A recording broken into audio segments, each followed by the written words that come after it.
tudo jóia? Está chegando aqui na sua telinha mais um Alba Debate. Por aqui você já sabe, né? A cada semana temáticas importantes debatidas aqui na Casa Legislativa e, claro, também em toda a nossa sociedade.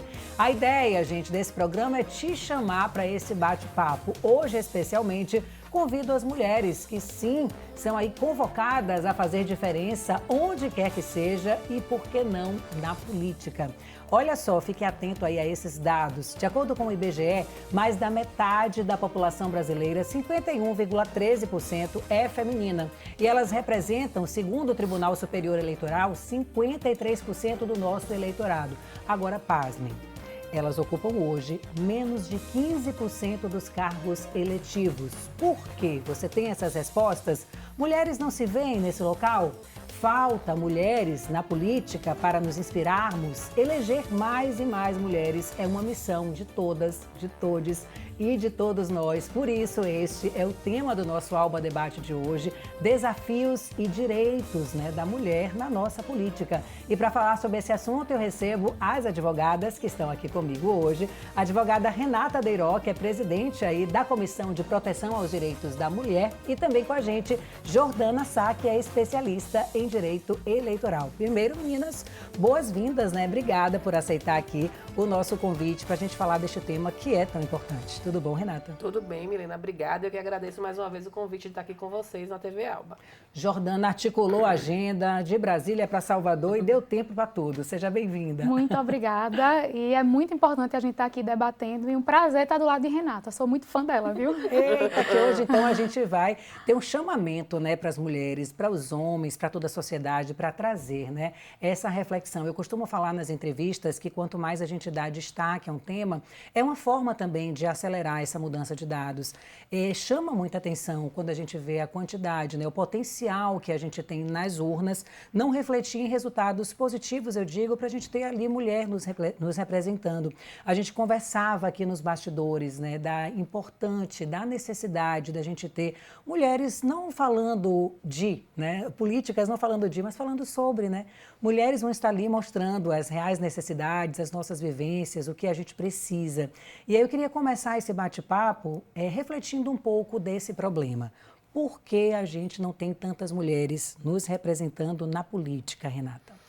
Então, meninas, são vários fatores. Principalmente, eu acho que o fator mais relevante é a existência do machismo mesmo na nossa sociedade.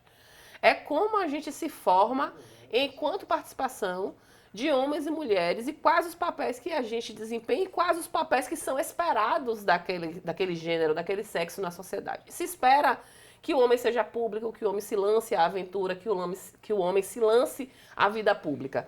E se espera que a mulher se lance à vida privada. Então, a forma como a gente se enxerga enquanto sociedade já estabeleceu esses papéis. E a gente luta todos os dias para que esses papéis não sejam determinantes para as escolhas das mulheres.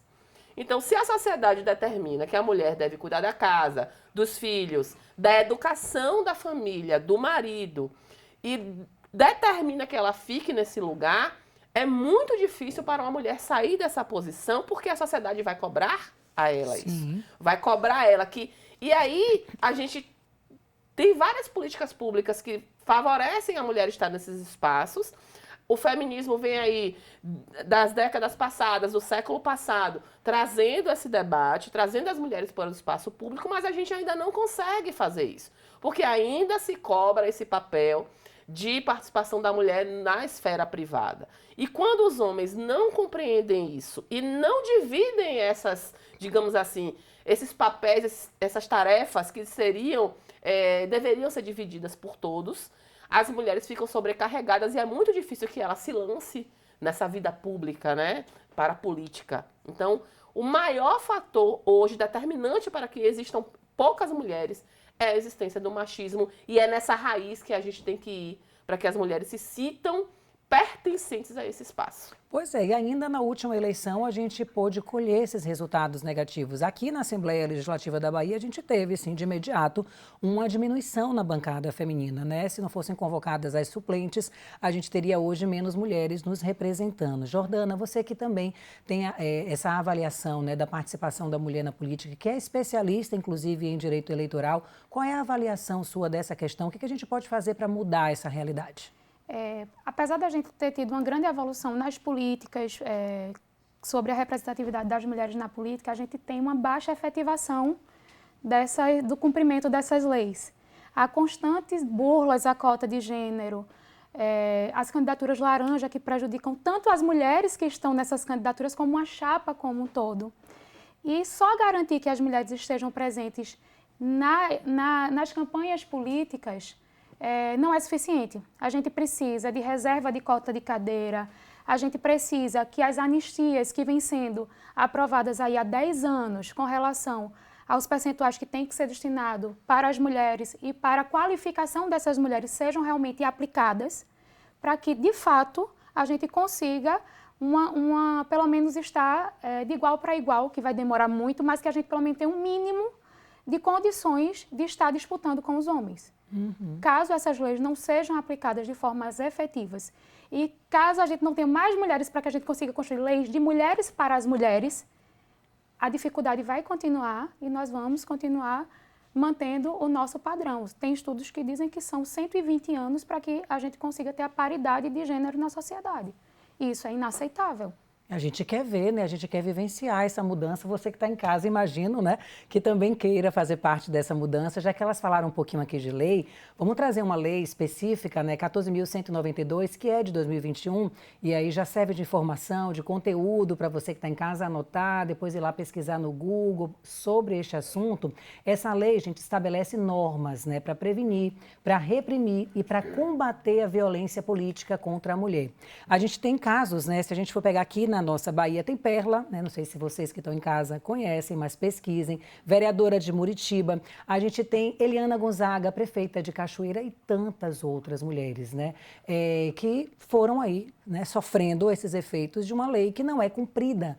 Eu queria saber o que é que a gente tem já de resultados efetivos. Você falou do não cumprimento de leis. E essa lei, Jordana? A lei de violência política de gênero ela é importante porque hoje a gente consegue pelo menos nominar a violência.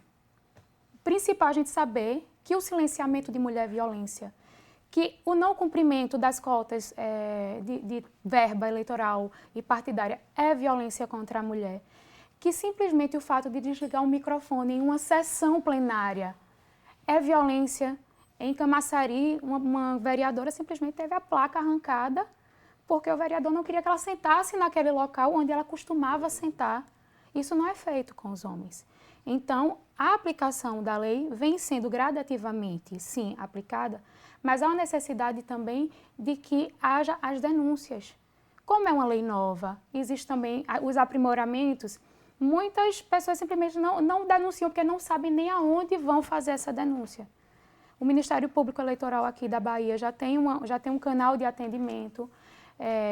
O TSE vem aplicando leis, temos Beni Brioli, que é uma vereadora de Niterói, que é negra, é trans e de religião de matriz africana, que está sendo acompanhada pela ministra Maria Cláudia Buchianeri, as violências que ela vem sofrendo, e as sanções estão começando a ser aplicadas. Mas como existem mulheres agora na política, nós temos a violência política de gênero, porque se nós não estivéssemos lá, a gente não teria nem essa lei para poder nos proteger. Agora, violência de gênero e violência de raça, que as pessoas estão nivelando por baixo. E a gente conversava aqui nos bastidores e não é bem assim, né, Renata? Explica aí um pouquinho para a nossa audiência essa realidade hoje da mulher e da mulher negra na política, que é uma questão ainda mais complicada, sim, ocupar esse espaço. A gente precisa ter o olhar de que as mulheres não são iguais. E que elas, e principalmente aqui no Brasil, não partem do mesmo lugar. Para uma mulher branca ascender socialmente e ascender politicamente, ela tem outros apoios e ela consegue acessar outros espaços que a mulher negra não consegue. Para você ter uma ideia, 51% dos lares brasileiros são chefiados por mulheres. E mais de 40% dessas mulheres desses lares chefiados são negras. Ou seja, como é que essa mulher, que é arrimo de família, que é chefe da casa, o sustento da casa depende dela, dos filhos, da manutenção, da água, energia, telefone, gás, ela vai se lançar para um cargo político? Então, nós temos que partir do princípio de que as mulheres negras, para acessar os espaços políticos, elas precisam de políticas públicas diferenciadas. Então, essa questão que Jordana fala da reserva de cadeiras, ela é super importante. Por quê? Porque nós pagamos 50% da conta desse país. Nós somos metade do país, mais da metade, 51%. Pagamos 51% da conta desse país e queremos sentar nos 50% das cadeiras, tem que ser nossas. Porque sai do nosso bolso o dinheiro que mantém esse país em pé, da mesma forma que sai do bolso dos homens. Então, a gente precisa exigir. Cota não é um favor. A gente não está pedindo licença para trabalhar, para fazer a política. Nós temos o direito de estar lá, porque nós já pagamos por esse espaço. Até 2001, não tinha um banheiro feminino no plenário do STF, Milena. Só teve no dia que o STF teve uma presidenta mulher. Isso é surreal. Século XXI, a gente não tem um banheiro feminino porque não existia a mulher. O mesmo caso a gente pode aplicar para a questão da flexão do gênero na nossa língua portuguesa. Falar presidenta, as pessoas acham feio, né? Achava até que era errado. E tal. Por que não falar presidenta? E aí uma socióloga portuguesa, ela falou muito bem, não existia uma mulher na presidência. E agora existe, e a gente tem que dar nome às coisas. Assim como a gente deu nome à violência política de gênero. Assim como a gente diz todos os dias que eu sou a assessora. No meu crachá tá lá, secretário parlamentar. Aí eu peguei um liquid paper e botei um azinho. Por quê? Porque a gente precisa dizer que nós estamos lá. E falar linguagem inclusiva de gênero, que é um dos debates que a gente faz, é importante ser feito. Então, para que a gente possa debater esse tipo de política, nós precisamos estar nos espaços. Os homens não vão ceder o espaço para a gente, Milena. Eles não vão. Não vai acontecer. A gente precisa impor a nossa presença lá. E já que você falou dessa imposição da presença e você citou a questão das cotas, como é que está essa questão hoje? A gente falou um pouquinho das laranjas, né? E as mulheres também não podem se permitir, né, ocupar esse lugar como um fantoche. O que é feito, né, para que isso mude e de que forma pode ser denunciado? Como é que está essa questão hoje? No caso da legislação, já é determinado que 5% do valor do fundo eleitoral, que é tudo que o partido arrecada no ano, tem que ser destinado para a formação política de mulheres. Então, se a gente tem uma formação política de mulheres efetiva, essas mulheres não vão se sujeitar a ser laranjas. Porque essas mulheres saem endividadas de campanha política. Elas saem endividadas sem ter nem condições de ter nada depois da campanha. O que é prometido não chega.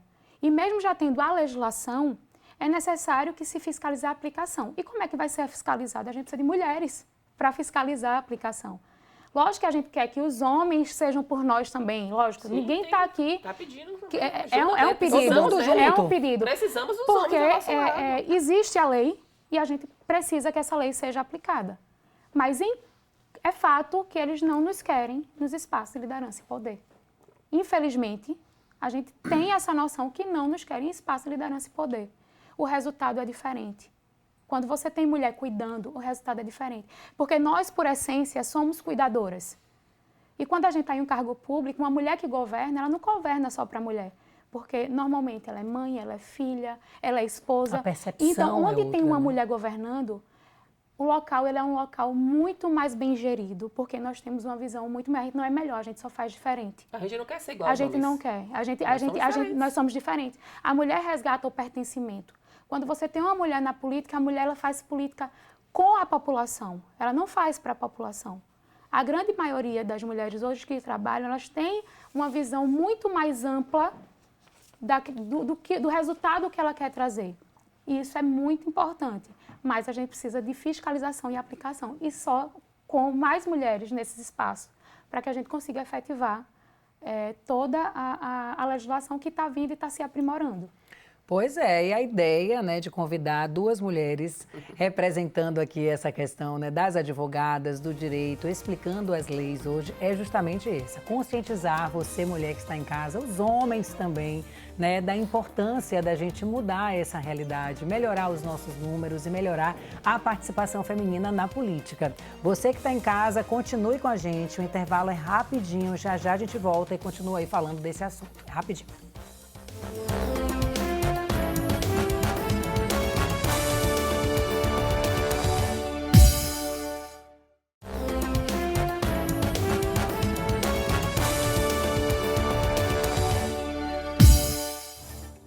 Muito bem, minha gente, estamos de volta com o nosso Alba Debate. Tema de hoje: participação das mulheres na política. Quais os nossos direitos? Como estão esses números hoje? E já abro aqui esse bloco trazendo informação para você que está em casa. Sabe o que é? Desde o início da nossa República, 1889, o Brasil teve uma única presidente. A presidenta, né? Porque tem o artigo, Dilma Rousseff. Apenas 16 governadoras mulheres, dessas 8 foram eleitas para o cargo. As demais eram vice-governadoras que ocuparam o posto, né, com a saída do titular. Apenas com o Código Eleitoral de 1932, ou seja, há 90 anos, o voto feminino foi autorizado em todo o Brasil. Então, as brasileiras puderam aí ir às urnas, né, eleger seus representantes, suas representantes. Porque sim, elegeu-se lá naquela época uma mulher, a Carlota Pereira de Queiroz, em São Paulo, deputada pioneira do parlamento. Então, a gente precisa convidar vocês a refletir, né, sobre esses números, sobre a participação das mulheres, a importância e a diferença que a mulher faz quando está em um cargo de chefia e quando está na política, quando está pensando em leis para beneficiar não só as mulheres, mas a coletividade. E aí eu quero colocar as meninas aqui nesse debate, nessa avaliação desses números, que são ainda muito tímidos, né? É reflexo, né? Essa coisa do voto feminino ser tão recente, interfere ainda hoje. Será que essa juventude, né, já não está com tanta consciência para votar em mulher, que faz a diferença e saber eleger melhor suas representantes? Como é que está essa questão, Renata, na sua opinião? Então, Milena, é muito recente. É. A gente pensa que 90 anos é muito tempo, mas não é. Nós temos aí séculos e séculos de subjugação da mulher, de subjugação da mulher negra, ainda mais. Então, nós tivemos um país que foi criado na base escravocrata, ou seja, mulheres escravizadas não tinham direito ao voto em 1932 como as mulheres brancas. Quem tinha direito ao voto em 1932, apesar da lei dizer que o voto era amplo, não era amplo. Eram as mulheres casadas com autorização dos seus maridos, autorização dos seus pais. Então, esse acesso ao parlamento, ao voto, à vida pública, à vida política, ela foi muito tímida, ainda que as mulheres tenham conquistado o direito de votar. Então, a gente veio aí com 90 anos de conquistas políticas significativas e importantes, mas que não foram capazes de transformar a essência da sociedade brasileira para que as mulheres estivessem hoje num grau de participação política maior. Então, hoje, a nossa participação política é muito tímida porque as transformações sociais foram tímidas. Porque a gente não foi capaz, enquanto sociedade, de mudar essa realidade, de dizer para as meninas, vocês podem, de dizer para as nossas jovens, participem da política porque vocês vão ter espaço. Os partidos políticos no Brasil não são espaços seguros para as mulheres. Não são espaços que elas podem desenvolver o seu potencial. Porque os homens, ainda que sejam partidos de esquerda, ainda que sejam partidos de direita, de centro, quaisquer que sejam os partidos, não permitem que as mulheres alcancem esse espaço. E quando alcançam, as dificuldades são ainda muito mais elevadas. Por quê? Porque não conseguem trazer o debate da mesma forma. A mulher que grita, ela é autoritária. O homem que grita, ele é altivo, ele é imponente. Então, a interpretação, a forma como a mulher é enxergada naquele espaço de poder e de participação é diferenciado. Porque a gente é cobrado muito mais. É cobrada a doçura, É cobrado que a gente tenha calma, que a gente tenha tranquilidade, mas a gente precisa, em determinados momentos, nos impor diante das dificuldades e nos impor diante das violências que nos são impostas. Sem falar na sobrecarga, né? A gente conversava aqui nos bastidores do tanto de função que a gente acumula e da pressão que existe a começar na família. A gente tem números, Jordana, sobre isso, né? O que interfere essa mulher ou a nem entrar na política, ou a desistir no meio do caminho, ou simplesmente abandonar porque o fardo é pesado, a pressão é grande? A mulher que se desafia a entrar na arena política, a primeira certeza que ela tem é que ela vai sofrer violência. E essa violência não é só para ela. Ela se estende a toda a família. A nós, como a gente estava falando, né? A gente tem que trabalhar o dobro para ser reconhecido a metade. E isso é uma questão que afasta demais a mulher da política. Até as que conseguem chegar têm uma dificuldade de se manter. O que Tabata Amaral passa é um absurdo. E nós somos afetadas não no nosso local de profissional. Nós somos afetadas no nosso lugar como mulher. Você não vê uma discussão entre políticos onde ela é incompetente. Ela é histérica, ela é louca, ela grita, ela é mal amada. Então, as mulheres que estão aí, a gente tem que reverenciar. Quando você vê uma Benedita da Silva com a história que tem, Lídice da Mata, Alice Portugal, nós temos Olívia. aqui, em Pernambuco, nós temos hoje governador e vice-governadora. Então, nós temos, ainda temos senadora. Então, nós temos uma necessidade muito grande de termos essa projeção para a gente. Mas, de certa forma, elas precisam estar muito fortalecidas no emocional. A gente não fala do preparo emocional dessas mulheres. Como blindar isso? Isso precisa ser falado. Elas precisam ter inteligência emocional para lidar com isso e precisam estar tranquilas. E a gente não consegue estar tranquila, porque a gente está preocupada se nosso filho comeu, se nosso esposo fez o que precisava ser feito, porque a gente não divide as tarefas. A responsabilidade é nossa e nós temos a ajuda, e não é dessa forma. Milena, a gente é cobrada. Quando a gente chega nos espaços, olham para mim e falam, Jordana, tu deixou teus filhos com quem? Eu tenho certeza que quando meu esposo sai para trabalhar, ninguém pergunta a ele com quem ele deixou os filhos. Então, há uma cobrança pessoal. A gente se sente também muito insuficiente como mulher, como profissional, porque a gente é cobrada demais. Então, tem essa sobrecarga emocional que eu acredito que precisa ser tratado e que estava sendo discutido também no STF, sobre essa questão no TSE também, sobre a aplicação das verbas para fortalecimento do psicológico da mulher. É isso que eu queria saber. Quais são os principais tipos de violência e quais as políticas públicas que existem nesse sentido para ajudar, para estimular essa mulher a entrar na política? Porque, na verdade, existe a violência política, que ela foi categorizada e nomeada a violência política, mas tem as outras violências que perpassam, o assédio moral, o assédio sexual, a violência física mesmo. Então, a gente já viu mulheres sendo agredidas, já viu mulheres sofrer importunação sexual. Cheiro no cangote, apalpada, pegar o cabelo, a importunação sexual. Então, a gente tem que verificar que existem outros tipos de crimes acontecendo ali, outros tipos de violências acontecendo ali, além da violência política de gênero que a gente vê. A misoginia, que não é um tipo penal, mas é aquele fator de menosprezo à condição de mulher, ele está presente na relação política. Então, a mulher ela precisa se sentir segura no espaço que ela está atuando. E isso precisa estar preparado, é isso que Jordana falou. Os partidos políticos são obrigados a destinar a verba para que essas mulheres sejam preparadas e preparadas em toda a sua performance. Não só para saberem as leis, conhecerem como funciona o parlamento, porque isso, elas são muito preparadas. A maioria das mulheres estão aí fazendo mestrado, doutorado e não conseguem acessar os espaços políticos por outros fatores. Não é porque não têm competência. Elas são questionadas enquanto mulheres.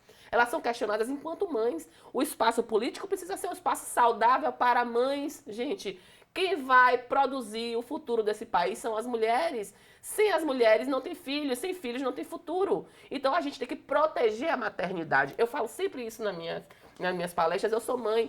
Sem a minha participação enquanto mãe, se eu não amamentasse, se eu não cuidasse, e esse papel que a sociedade tem que proteger, esse país não tem futuro. E é por isso que as mulheres não estão querendo ter mais filhos.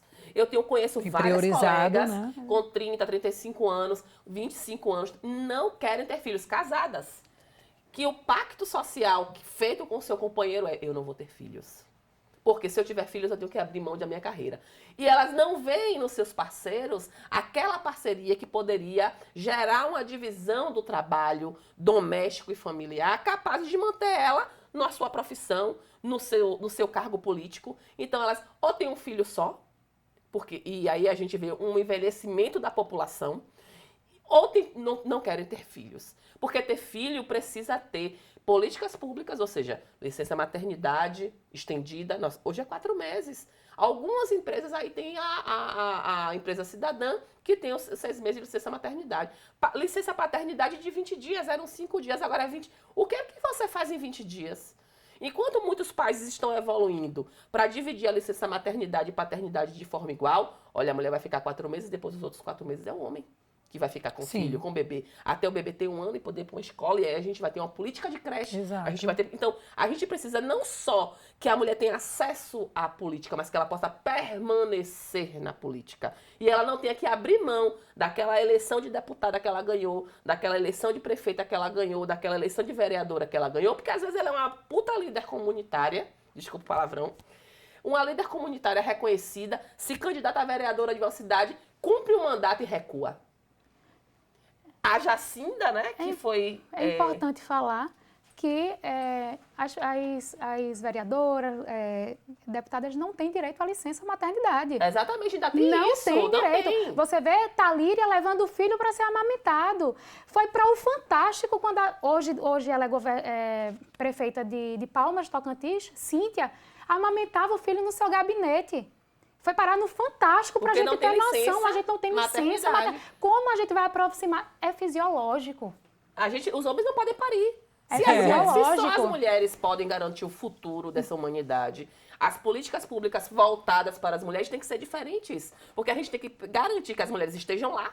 Você falou dessa, ele não tem auxílio, o homem tem auxílio terno, a mulher também não tem aqui. Não tem auxílio. Então a gente precisa pensar que a gente está num estado evolutivo interrompido.